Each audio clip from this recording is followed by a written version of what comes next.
Good morning प्रिय विद्यार्थियों। आप सभी को पता है कि हम सभी वैश्विक महामारी कोरोना के दौर से गुज़र रहे हैं। ऐसे में हमारी जो नियमित अध्ययन है वो व्यवधान के वजह से रुकावट लिए हुए है, परंतु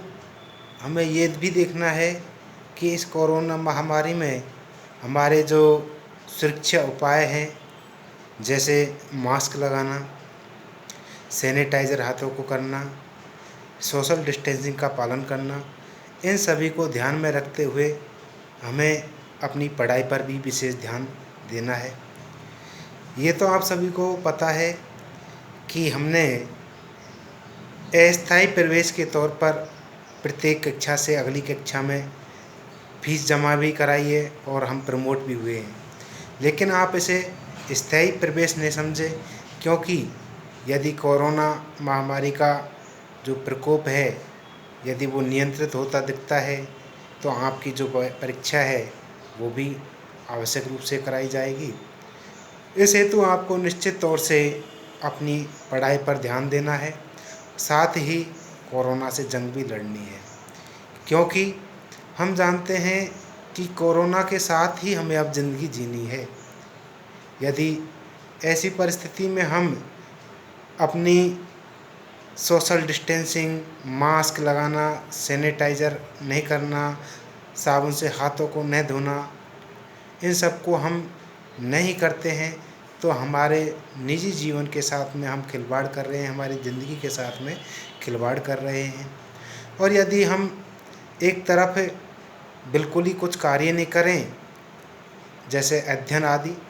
क्योंकि हमारा मूल अध्ययन अध्यापन कार्य है,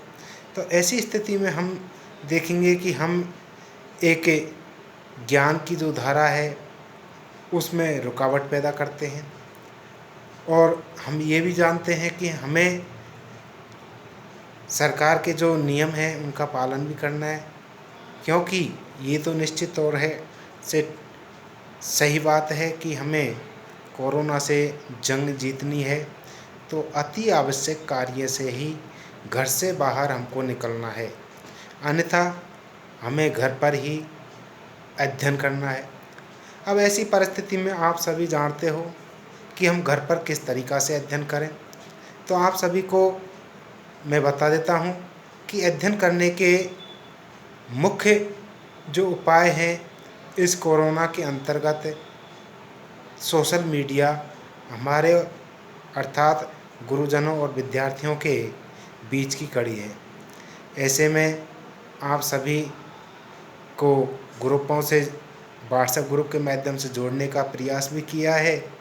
और कुछ विद्यार्थी उसमें जुड़े भी हैं। मैं आशा रखता हूं कि जो जुड़े हुए विद्यार्थी हैं वो सभी बाकी जो विद्यार्थी हैं उनको व्हाट्सएप ग्रुप में जोड़ने का प्रयास करेंगे और निश्चित तौर से हम इसमें सफल भी होंगे। बात आती है कि हम क्लासरूम शिक्षण अर्थात पहले की तरह अभी महाविद्यालय में क्लासरूम शिक्षण का होना असंभव प्रतीत हो रहा है। ऐसी परिस्थिति में हम आपको बता दें कि इस व्हाट्सएप ग्रुप के माध्यम से ही आपको ई लेक्चर, ई कंटेंट या जो भी अध्ययन सामग्री है आपको उपलब्ध कराई जाएगी। आप उन अध्ययन सामग्रियों के से अध्ययन करें। कोई भी यदि आपको समस्या आती है तो व्हाट्सएप ग्रुप के माध्यम से ही आप क्वेश्चन करें, उसका आपको जवाब दिया जाएगा। साथ ही आपकी जो अध्यापन से संबंधित विषय वस्तु है, पुस्तकें हैं, उनका भी आपको अध्ययन करना है। केवल सोशल मीडिया पर व्यस्त रहकर ही हमारे समय का बर्बाद नहीं करना है। सोशल मीडिया का हमें सदुपयोग करना है, और सदुपयोग तभी हो सकता है जब हम इस सोशल मीडिया के माध्यम से हमारे अध्ययन को आगे बढ़ाएंगे, हमारे ज्ञान की धारा है उसको प्रवाहित करेंगे, तभी इसका सदुपयोग है। अन्यथा हम सभी जानते हैं कि जब काम की कोई वस्तु होती है तब तो हम सोशल मीडिया या मोबाइल का उपयोग अच्छे से नहीं कर पाते, और यदि बिना काम की कोई विषय वस्तु है उदाहरण के तौर पर आपको मैं बता देता हूँ कि जैसे कोई भी मूवी है, कोई वीडियो क्लिप है, कॉमेडी है, उनको देखने में तो हम पूरा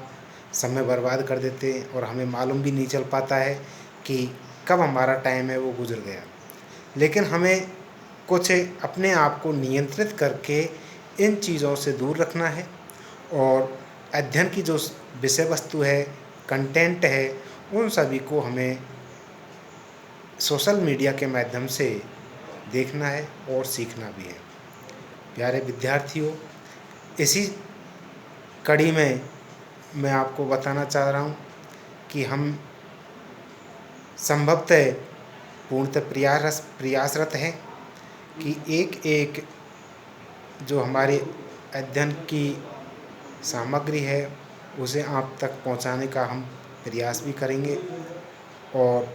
उन अध्ययन सामग्रियों के माध्यम से आप अध्ययन करने का भी प्रयास करें। तो आज मैं आपके सामने बीए पार्ट सेकंड ईयर के अंतर्गत राजस्थान का भूगोल जो पेपर है उसमें राजस्थान की स्थिति, विस्तार, सामान्य परिचय, भौगोलिक विशेषताएं, इनका हम संक्षिप्त विश्लेषण करेंगे। प्यारे विद्यार्थियों, आप सभी छोटी कक्षाओं से हमारे राज्य के बारे में अध्ययन करते आ रहे हैं, लेकिन हम जैसे जैसे बड़ी कक्षा की ओर अग्रसर होते जाते हैं तो हमारा जो विषय वस्तु है, कंटेंट है, वो बृहद पैमाने पर अध्ययन योग्य प्रदान किया जाता है। जैसे आप देखोगे कि छोटी कक्षाओं में मात्र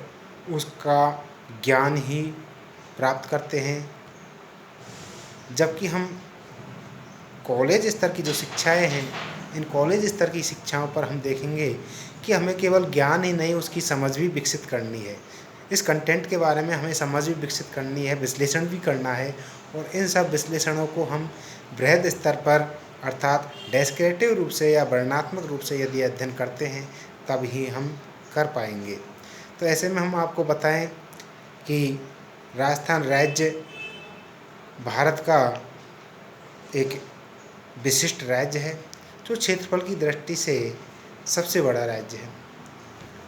इसकी भौगोलिक जो अवस्थिति है वो अक्षांश और देशांतरीय विस्तार के आधार पर,